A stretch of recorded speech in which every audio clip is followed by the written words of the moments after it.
राधे राधे, जय श्री कृष्ण भक्तों। राधा माधव चैनल में आपका स्वागत। आइए हम सब मिलकर कार्तिक महात्म्य के पहला अध्याय का श्रवण करते हैं। सभी प्रकार के विघ्नों का नाश करने वाले गणेश जी, सारे सृष्टि का पालन करने वाले भगवान विष्णु, ज्ञान की दाता सरस्वती जी, सब पुराणों के कर्ता श्री व्यास जी तथा सभी ज्ञानी जनों के चरण कमलों में नमस्कार करके भगवान की श्रद्धा और भक्ति रस में डूबे हुए कार्तिक मास की कथा कहती हूँ। सभी पापों से मुक्ति दिलाकर इस लोक में सर्व सुख, धन, वैभव, रिद्धि, सिद्धि और अंत में मोक्ष प्रदायक है यह पावन कथा।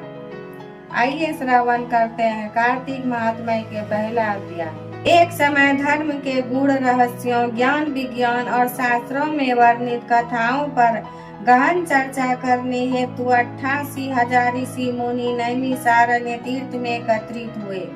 उनके मध्य महर्षि वेद व्यास के सुयोग शिष्य सूत जी महाराज ऐसे सुशोभित हो रहे थे जैसे आकाश में तारों के मध्य चंद्रमा। धर्म के सभी गुण रहस्यों, 4 वेदों, 6 शास्त्रों और 18 पुराणों के ज्ञाता श्री सूत जी से शंकादिक 88,000 ऋषि मुनियों ने कहा, हे मुनि श्रेष्ठ श्री सूत जी, आप कृपा करके हमें कोई ऐसा सरल उपाय बताइए जिससे हमारी माँ घोर कलयुग के प्रहार से रक्षा हो सके।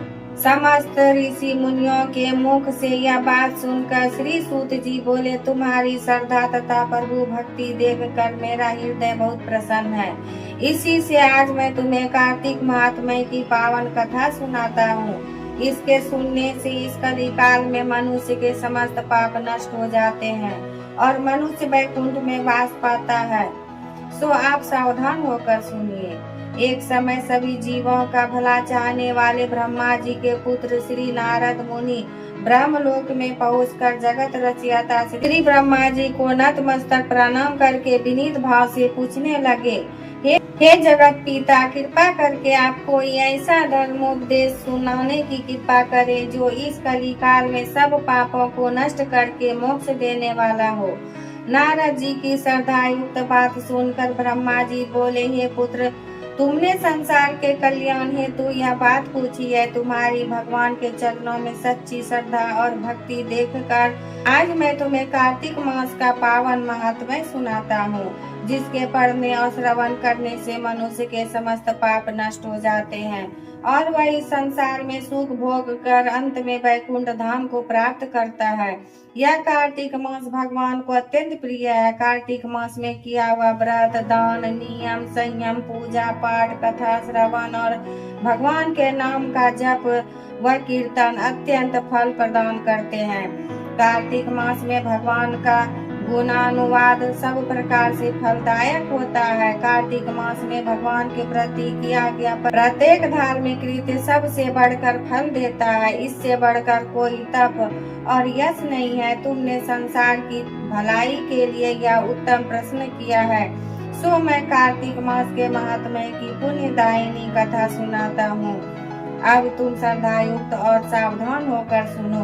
कार्तिक स्नान करने वाले मनुष्य को प्रातः काल ब्रह्म मुहूर्त में उठकर शौचादि से निवृत्त होकर 12 अंगुल लंबी सुगंधित युक्त वृक्ष का दातुन करनी चाहिए। परंतु याद रहे कि श्राद्ध, सूर्य अथवा चंद्र ग्रहण और एकम अमावस्या, छठ, नवमी, एकादशी और रविवार को दातुन नहीं करनी चाहिए।